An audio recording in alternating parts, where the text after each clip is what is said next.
দেখছেন টিভি9 বাংলা, আপনাদের সঙ্গে আমি মধুকল্পিতা। নজর রাখবো এই মুহূর্তে ব্রেকিং নিউজগুলোর দিকে।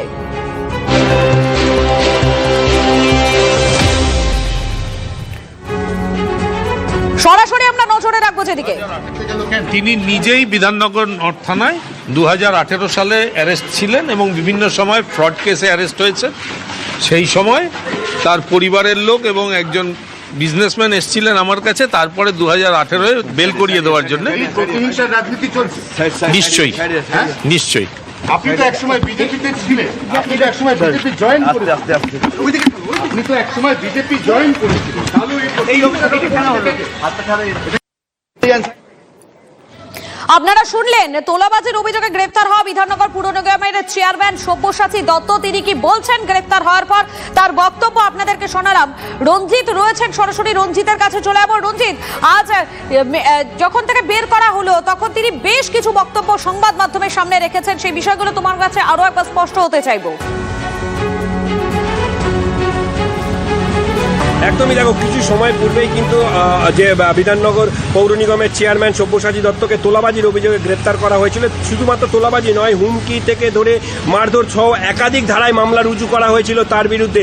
এবং গতকাল তার বিরুদ্ধে অভিযোগ করেছিলেন যে প্রমোটার মধুসূদন চক্রবর্তী। তিনি 2018 সালে একটা অভিযোগ করেছিলেন। 2রা ফেব্রুয়ারি 2018 সালে, অর্থাৎ বিডি ব্লকের একটা বাড়ি তৈরি করতে গিয়ে সব্যসাচী দত্ত তার কাছ থেকে 1 কোটি টাকা তোলা চেয়েছিলেন। শুধুমাত্র 2018 সালে নয়, 2019 সালে, 2020 সালে একাধিক অভিযোগ করেছেন তার বিরুদ্ধে।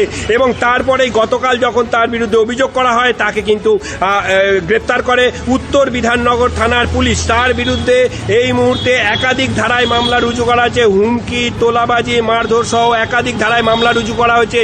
এবং সব্যসাচী দত্তকে 10 দিনের পুলিশ হেফাজত চাওয়া হয়েছে, এমনটাই কিন্তু পুলিশ সূত্র মারফত আমরা জানতে পারছি। এবং কিছু সময় পূর্বে যখন তাকে বিধাননগর উত্তর থানা থেকে, একটু দেখাবার চেষ্টা করি, বিধাননগর উত্তর থানা থেকে যখন তাকে বের করে নিয়ে যাওয়া হয়, সেই সময় কিন্তু সাংবাদিকদের উদ্দেশ্যে তিনি বলেন তিনি প্রতারণা মামলায় কিন্তু যিনি অভিযোগকারী অর্থাৎ মধুসূদন চক্রবর্তী, তিনি কিন্তু তার বিরুদ্ধে প্রতারণার অভিযোগ ছিল। এবং একেবারে আমরা সেই জায়গাটা, সেই বক্তব্যটাই শোনাবো যে গ্রেফতার হওয়ার পর তাকে যখন থানা থেকে বের করানো হচ্ছে, সেই সময় তিনি কি বলছিলেন, শুনুন।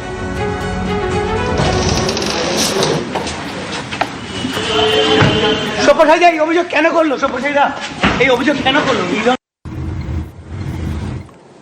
মামলা, এটা পুরনো মামলার এতদিন পরে মামলাই নয়, উনি নিজেই এখানে আসামি। আপনি একজন তোলাবাজির অভিযোগ করছে 1 কোটি টাকা, কম করেছে, আরো বেশি তোলাবাজির অভিযোগে গ্রেফতার তৃণমূলের কাউন্সিলর। আমি আরো একবার চলে যাবো আমাদের প্রতিনিধি রঞ্জিতের কাছে। রঞ্জিত, তিনি অভিযোগ করছেন যে যিনি অভিযোগ করেছেন অর্থাৎ সেই ব্যবসায়ী নাকি তিনিই অভিযুক্ত, এমনটাই দাবি সব্যসাচী দত্তের।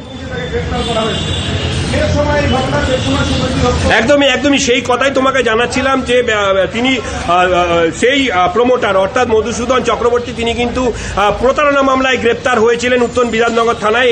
এই কথা একদম সত্য। তিনি তার যে খবর, তার খবর আমরা সম্প্রচার করেছিলাম। কিন্তু পরবর্তী ক্ষেত্রে সব্যসাচী দত্তের বিরুদ্ধে যে অভিযোগ আনা হয়েছিল, শুধুমাত্র তোমাকে জানি রাখি, শুধুমাত্র 2018 সালে নয়, 2018 সালে 2রা ফেব্রুয়ারি একবার অভিযোগ করা হয়েছিল। প্রত্যেক বছর কিন্তু সব্যসাচীর নামে কিন্তু ধাপে ধাপে অভিযোগ করা হয়েছে, এমনটাই কিন্তু প্রমোটার সূত্র মারফত আমরা জানতে পেরেছি। এমনটাই কিন্তু প্রমোটার সূত্র মারফত আমরা জানতে পারছি। এবং পাশাপাশি এও জানতে পারছি যে এই যে সব্যসাচী দত্তের বিরুদ্ধে শুধুমাত্র 1 কোটি টাকা তোলা চাওয়ার অভিযোগ নয়, পাশাপাশি একাধিক অভিযোগ রয়েছে তার বিরুদ্ধে, মারধর থেকে একাধিক। একেবারে তুমি আমাদের সঙ্গে থাকো, আরো একবার শোনাই আপনাদেরকে ঠিক কি বলেছেন তোলাবাজির অভিযোগে ধৃত বিধাননগর পুর নিগমের চেয়ারম্যান সব্যসাচী দত্ত, শুনুন। সব্যসাচী এই অভিযোগ কেন করলো? সব্যসাচীরা এই অভিযোগ কেন করলো? এই ধরনের অভিযোগ বানানো হয়েছে, এটা অভিযোগ সার্বত্র আছে। অভিযোগে 2018 সালে সব্যসাচী এই অভিযোগ কেন করলো? সব্যসাচীরা এই অভিযোগ কেন করলো? এই ধরনের অভিযোগ বানানো হয়েছে, এটা অভিযোগ সার্বত্র আছে। অভিযোগে 2018 সালে আরো একবার চলে যাবো আমাদের প্রতিনিধি রঞ্জিতের কাছে। রঞ্জিত, যে বিষয়টি সব্যসাচী দত্ত বলছেন 2018 সালের অভিযোগ, তাহলে স্বভাবতই যে প্রশ্নটা বারবার উঠছে, সেই সময় কেন সব্যসাচী দত্তের বিরুদ্ধে কোনো অভিযোগ, কোনো ব্যবস্থা নেওয়া হয়নি?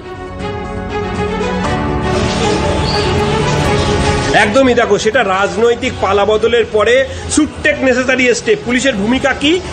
শুড টেক নেসেসারি স্টেপ রাজনৈতিক পালাবদলের পরে। কিন্তু 2018 সালে শুধু নয়, তোমাকে জানাচ্ছি, 2018 সালে শুধু নয়, মধুসূদন চক্রবর্তী কিন্তু 2018 সালের পরবর্তী ক্ষেত্রে 2019 সালে, 20 সালে, 21 সালে, 22 সাল পর্যন্ত অভিযোগ করে গিয়েছিলেন এই চেয়ারম্যান, অর্থাৎ বিধাননগর পুর নিগমের চেয়ারম্যান সব্যসাচী দত্ত এবং প্রাক্তন বিধায়ক রাজারহাট নিউ টাউনের প্রাক্তন বিধায়ক সব্যসাচী দত্তের বিরুদ্ধে। কেন তখন তার বিরুদ্ধে ওঠা অভিযোগে গ্রেপ্তার করা হয়নি? তাহলে কি পুলিশের ভূমিকা নিয়ে কিন্তু সেই সময় প্রশ্ন ছিল।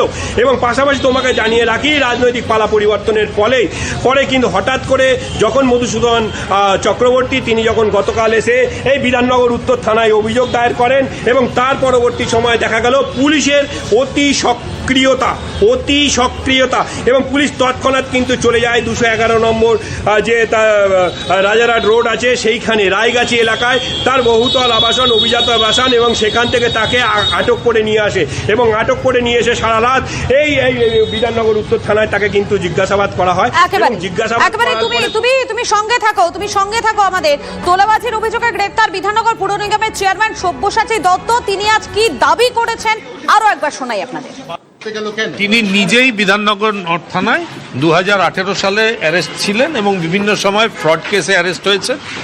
সেই সময় তার পরিবারের লোক এবং একজন বিজনেসম্যান এসেছিলেন আমার কাছে, তারপরে 2018 বেল করিয়ে দেওয়ার জন্য। রাজনীতি চলছে নিশ্চয়ই।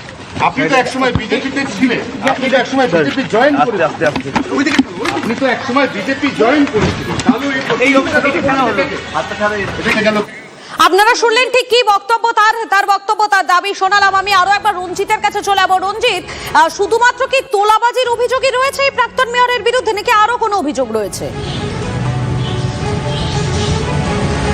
তোমাকে আগেও জানিয়েছিলাম, শুধুমাত্র তোলাবাজির অভিযোগ নয়, মারধর, হুমকি সহ একাধিক ধারায় তার বিরুদ্ধে মামলা রয়েছে। যেটা পুলিশ সূত্র মারফত আমরা জানতে পারছি যে 10 দিনের পুলিশি হেফাজতে চেয়েছে উত্তর বিধাননগর থানার তদন্তকারী আধিকারিকরা। আর কিছু সময় পরে কিন্তু বিধাননগর আদালতে তাকে তোলা হবে এবং তারপরে নিজেদের হেফাজতে নিয়ে তাকে জিজ্ঞাসাবাদ করবে। যে 2018 সালে 2রা ফেব্রুয়ারি যে অভিযোগ করেছিলেন মধুসূদন চক্রবর্তী, অর্থাৎ 1 কোটি টাকা তোলা চাওয়ার অভিযোগ, তোলাটা কোন পরিপ্রেক্ষিতে নেওয়া হয়েছিল না, বিডি ব্লকের একটি বাড়ি তৈরি করবার জন্য তার কাছ থেকে তোলা চাওয়া হয়েছিল, এমনটাই অভিযোগ কিন্তু মধুসূদন চক্রবর্তীর। এবং সেই প্রমোটার কিন্তু অভিযোগ করেছেন শুধুমাত্র 2018 সালে নয়, তোমার বারবার জানাচ্ছি 2018 সালে নয়, একই অভিযোগ কিন্তু রিপিটেডলি করে গেছেন, এমনটাই কিন্তু প্রমোটার সূত্র মারফত আমরা জানতে পেরেছি। অর্থাৎ 2018 সালের পর 2019, 20, 21, 22 এবং এর পরে যখন রাজনৈতিক পালা পরিবর্তন হয়, তারপরে কিন্তু গতকালে তিনি এসেছিলেন এবং এই উত্তর বিধাননগর থানায় তিনি অভিযোগ দায়ের করেন পুনরায়। তারপরে কিন্তু পুলিশের সদর্থক ভূমিকা এবং পুলিশ তৎপরতার সহিত 211 নম্বর রোডে যে বাড়ি আছে, অর্থাৎ রায়গাছিতে যে অভিজাত আবাসন রয়েছে, সেই আবাসন থেকে তাকে আটক করে নিয়ে আসে। দীর্ঘক্ষণ তাকে জিজ্ঞাসাবাদ করা হয় এবং জিজ্ঞাসাবাদ করার পরে তাকে গভীর রাতে গ্রেপ্তার করা হয়। তুমি আমাদের সঙ্গে থাকো। এই মুহূর্তে আমাদের সঙ্গে রয়েছেন টেলিফোন লাইনে রাহুল সিনহা রয়েছেন। রাহুল বাবু, তোলাবাজির অভিযোগে এবারে গ্রেফতার করা হয়েছে বিধাননগর পুর নিগমের চেয়ারম্যান সব্যসাচী দত্ত। যে অভিযোগটা তার বিরুদ্ধে উঠেছে 2018 সালের অভিযোগ, কিন্তু সেই সময় একাধিকবার ওই ব্যবসায়ী প্রশাসনের দ্বারস্থ হলেও কোনো রকম কোনো ব্যবস্থা সেক্ষেত্রে নেওয়া হয়নি। পালা বদল হতেই এবারে অ্যাকশন। দেখুন, আগে অজস্র অভিযোগ বিভিন্ন তৃণমূলের নেতা, এমপি, এমএলএ এর বিরুদ্ধে ছিল, কিন্তু যেহেতু পুলিশ পুরোপুরি দলদাসে পরিণত হয়েছিল, সেই কারণে পুলিশ কিছুই করেনি। এখন দেখবেন আপনি নতুন সরকার আসার পর সবাই